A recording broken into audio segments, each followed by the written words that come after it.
Hi everyone, welcome to Experience Kills. I'm Richard, I'm here with Ben. Hello. Hello. We're going to talk about Decay of Logos, which is... Is it Logos or Logos? Logos. Alright, okay. Shows what I know. It's Greek, isn't it? It's like pathos and all that. Cool. Logos is the word of God, if you didn't know, because I looked it up. So it's decay of the word of God. But aside from the literal interpretation, semantics, all that nonsense, let's talk about the actual game. So Decay of Logos is a third-person action adventure. Again, I'm going to say it's a bit like Dark Souls, because it is. Yeah, I suppose. Kind of cross with, like, I don't know, Zelda or something? Because she's got pointy ears. Well, it's more than that. It is a bit like Zelda Breath of the Wild in the sense that it's got light blue coloured clothes on some of the characters and some green grass. Bit deeper than that, it's got weapons that degrade quite quickly, which was the main feature that people loved from Breath of the Wild, of course, so that's why that's come across to Decay of Logos. What else does it have? It has a mount that you can ride. Again, similar to Breath of the Wild, that had the horses. This has got kind of some sort of weird, I don't know, what would you call it? It's kind of more like a deer thing, isn't it? Like a giant furry, because it's got horns and antlers, isn't it? Yeah, it's certainly a fantasy creation. So I guess like Last Guardian on a smaller scale. Sure. I didn't get far enough to really grow a bond with this creature. Nah, I don't know. I'm not sure it would matter how far you got, to be honest, because I've got a bit further than you, but we'll talk about that.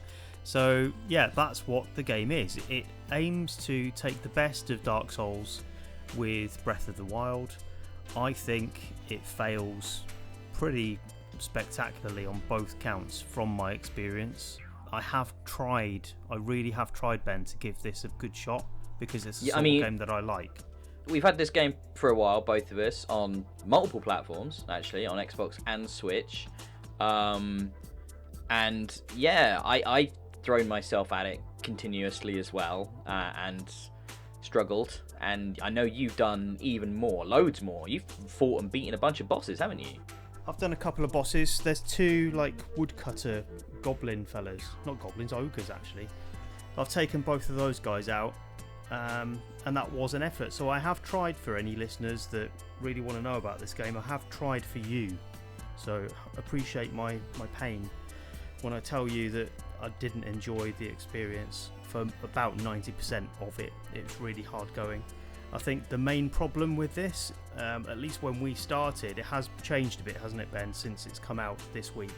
But playing it pre-release, there were significant issues with the difficulty curve and the onboarding process, to the point that I didn't know how I was going to get any further than the first area for a little while. So you start out with a basic weapon, and yeah, you come across these rudimentary enemies that look like onions to begin with, and then you've got tree fellas that look a bit like Groot out of Guardians of the Galaxy, right? Yeah, sort of, yeah. And the way that you take them on, similar to Dark Souls, you can lock on, rotate around them, look for opportunities to attack and avoid their attacks. And it's unforgiving in the sense that if once you've started an attack, you're committed to that animation, very much like Dark Souls. It doesn't really give you a sense that you can observe the patterns, though, or at least in the version that we played pre-release. I think that has improved a bit since. But it does feel unforgiving, unfairly unforgiving, actually. What was your feeling? So I should mention, like, when I tried to play pre-release, I basically couldn't get past the first onion bad guys because I couldn't anticipate their attacks, know when to dodge or counter, and they would land a hit and like take out 2/3 of my health. So I usually like last two, 3 hits at the most. Yeah. The release version, it seems like their attacks are way more spaced out or something. The timing is different, because I was able to basically get inside their attacks and just hammer the light attack until I killed them. And that was my strategy with most of the enemies in the game. And it worked pretty well until I was killed, respawned without a weapon, and then was absolutely unable to do anything other than just get killed. at that point I'd have to start the game again. So, yeah, not the best. No, so that's not an isolated incident. So I had some inventory issues too, where I would go to pick up something from a chest that I just opened. I would try and put that into my personal inventory, but found that my space was already full. So I didn't have any option but to try and swap that with something else I already had. Proceeding to do that, I then lost both items. It wouldn't let me pick either of them up. That's incredible. Yeah, that's great. I mean, but the problem for me was, so there's this mechanic which is never explained, but you only realise through looking at the menus. Every time you die, you get weakened. Yes. And that when I respawned without a weapon, and there's no like fisticuffs option where I can just punch things, there's literally nothing you can do. No. I mean, losing an item sucks, but the only option for me would be starting the game again, and I was just kind of gobsmacked by that level of technical glitch. It's like, this is now, we put off doing a pre-release coverage of the game because of the technical problems prior to release, but this is the release code that I was experiencing this on, and you know, it really needs some work, because the ideas here aren't bad. I like the visual style. I like, you know, it is a little bit maybe overly punishing in its difficulty. I am not, however, a massive Dark Souls fan like you are, but I was starting to get the hang of the rhythm of the combat and stuff, and experimenting a bit and progressing into the game. For then to get kicked back and lose the weapon like that, and basically have a complete halt on my progress, it was just, well, what's the point? I was imagining if I bought this, I'd have been very pissed off at that point. No, absolutely. And you can call that out. It's right to call that out as a technical failing of the game, but it's beyond that. It is a design issue too. So even if you'd managed to keep that weapon, they do degrade. Probably less quickly since it's been patched for a full release. Definitely. But definitely less quickly. They do degrade, especially if you're going to start hitting the environments rather than enemies, which does occasionally happen. And if you don't have another weapon to fall back on, which is likely, then you're in trouble. It's not like Breath of the Wild, where weapons degrade after 3 or 4 enemies, but you've got another 4 or 5 weapons in backup, probably from those enemies that you've killed. Enemies don't drop weapons in this, or at least I haven't found them do so. They're from chests that you find in the environment, and they're specifically placed for you to pick up once you've reached certain milestones in the game, like beating bosses or getting past certain checkpoints. You might get a weapon as a reward. I've found 3, maybe 4 weapons in several hours of play. 2 of them are fully destroyed. Others I've had to leave behind and replace because I didn't have enough room in my inventory. And it just feels like you're constantly on the edge of not being able to continue with the game, because once you don't have a weapon, you're done. So it is a design issue. I'd say in general, what you're talking about here is balance. The balance in this game is just all kinds of broken. Like the very rare occasions of just a health flask dropping, even from an enemy where you've maybe just taken on 6 or 7 dudes, and early on you'll take 1 hit and you'll lose 2/3 of your health. So you know you're struggling through, and you know you're praying for that health flask drop, because if you don't get that, I have a question for you, Richard. So we mentioned briefly that when you die, you take this debuff to the character across all their stats. Yes. So health, strength, endurance, all of it. Mm-hmm. Is there any way of resetting that? Yeah, you need to sleep. So there are stations at which you've probably found the prayer stations, which you can rest at and recuperate. There are other ones where you can actually sleep, and that recovers all of the debuff effects that you might have experienced. However, you can be woken up from those by an ambush, which happens probably 50% of the time. If you get ambushed, that's 3 or 4 of those standard tree enemies that come and attack you, and you've got to kill them all before you can go back to sleep again. Or if they kill you, then you respawn back at that place anyway, and then still just sleep again. So what the hell's the point of that then? I don't really see the point, other than it just being annoying that you've got to go through that rigmarole again of choosing to sleep, waiting for it to reload, without crippling debuffs being applied to your character. Bizarre. It's just really frustrating. So I don't know what that's in there for. I've got plenty of other moans. Do you want some more? Yeah, go on. The mount that you ride, you can't actually ride it from the beginning because you've got to find some food for it before it will trust you. Okay, I can kind of forgive that. It sort of makes sense in a sort of building a relationship kind of way as far as that goes, because that is the extent of the relationship building, really. I mean, if you gave me food, Richard, I'd become your friend. That is true. And you'd let me ride you, would you? Damn right. Okay, I will hold you to that. But once you can get on this thing, just moving around on it is awful. It's not worth doing at all because it doesn't walk in a straight line. It's a bit better now. Now I've had it for a little while. It's a bit better, but it really is no fun to practice on. It's not like in Breath of the Wild where they'd occasionally go off track a little bit and you'd think, well, I can see what you're playing at, mister, but you're mine now, so behave yourself. It's just this bizarre, almost mechanical instinct to not go in a straight line. So it's constantly veering one side to the other. So you're just waggling the stick from left to right to try to get it to go in something like a straight line. And it walks so slowly as well. So not only are you not able to go in one direction, you can't even get there very quickly. Certainly slower than just walking yourself. So really don't understand the point of that mount, apart from it giving you the option to carry more stuff, which you really need to do because your own inventory is very limited.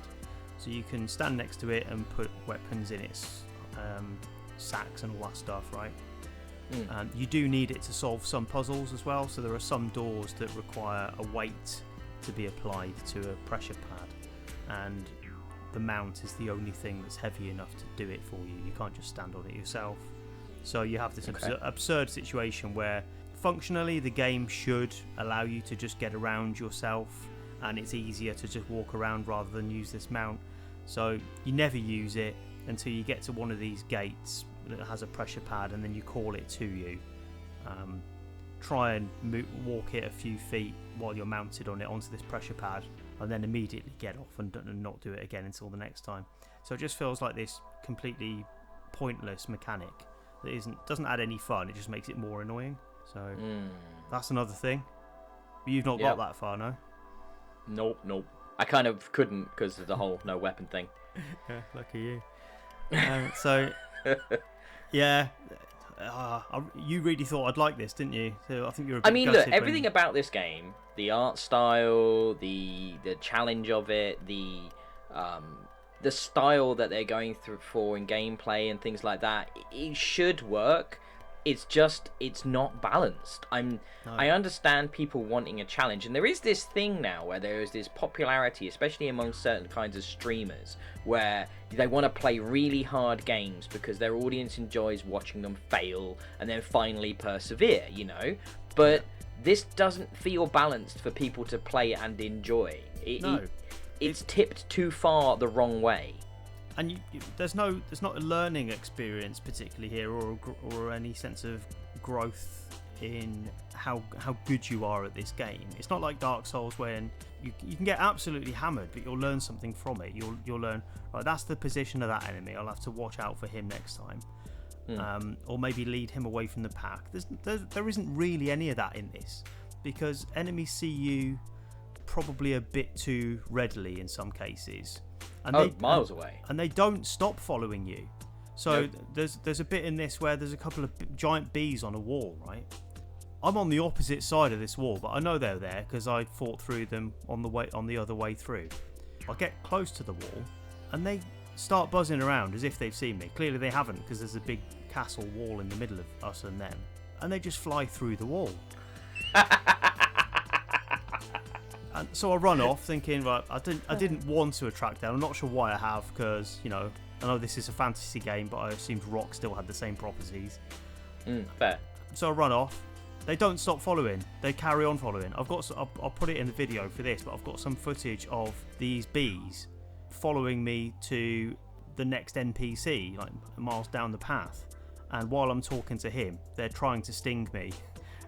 It isn't working because I'm stuck in a dialogue with this guy. It just looks absolutely ridiculous. So the game has all sorts of broken areas in it. And I mean, in a normal character action game, right, Yeah. where enemies die quite easy comparatively, or the combat's fun and engaging and readily available, and there's not lots of punishing mechanics, this wouldn't be a problem.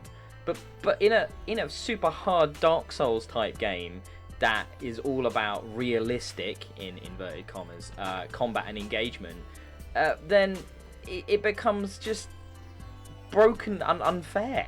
It's just unreal, man. It's hilarious. Yeah. So, man. Yeah, in summary, thumbs down, I'm afraid. I did give it a fair crack. Played it on Xbox and Switch. Yep. Surprisingly, there isn't a massive performance difference between the two. So if you fancied playing this on a portable platform, you wouldn't really be missing out too much. Even achievements-wise, for people that really want to hunt achievements, I've got a couple out of it so far. There's plenty more that I can't see me ever getting, and looking at the success of other players in getting them, most of the achievements are like less than 1% of people who have managed to reach So them. just the developers then? Okay. Yeah, looks that way. So yeah, if you were going to play it, maybe try it on Switch, where there's, I guess, less of this sort of thing, but even there you can get Dark Souls on it. I mean, is it fair to say maybe wait a while, maybe keep an eye out for updates and stuff like that? Because at its core, I keep saying this, at its core, it looks really nice. Like it's got clearly some production values are involved here for an indie game, but it's technically and balance wise, it's just fucked. I don't think it looks that great, but it's priced fairly. It's got a style, hasn't it? It's got a style. I guess so, but it's priced fairly for what it is. I think it's only about 15 quid.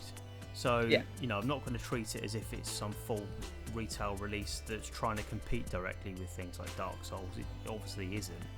But it's, I don't know, I find it hard to recommend on its own terms. I mean, if it wants to enter that space and be something similar to Dark Souls, if not directly pit itself against that, it should aspire to more interesting geography. I mean, beyond how it looks, the map layout isn't that interesting. I mean, I know roughly how far you've got. I'm sure you will have noticed that it's essentially just corridors without any sense of place in them.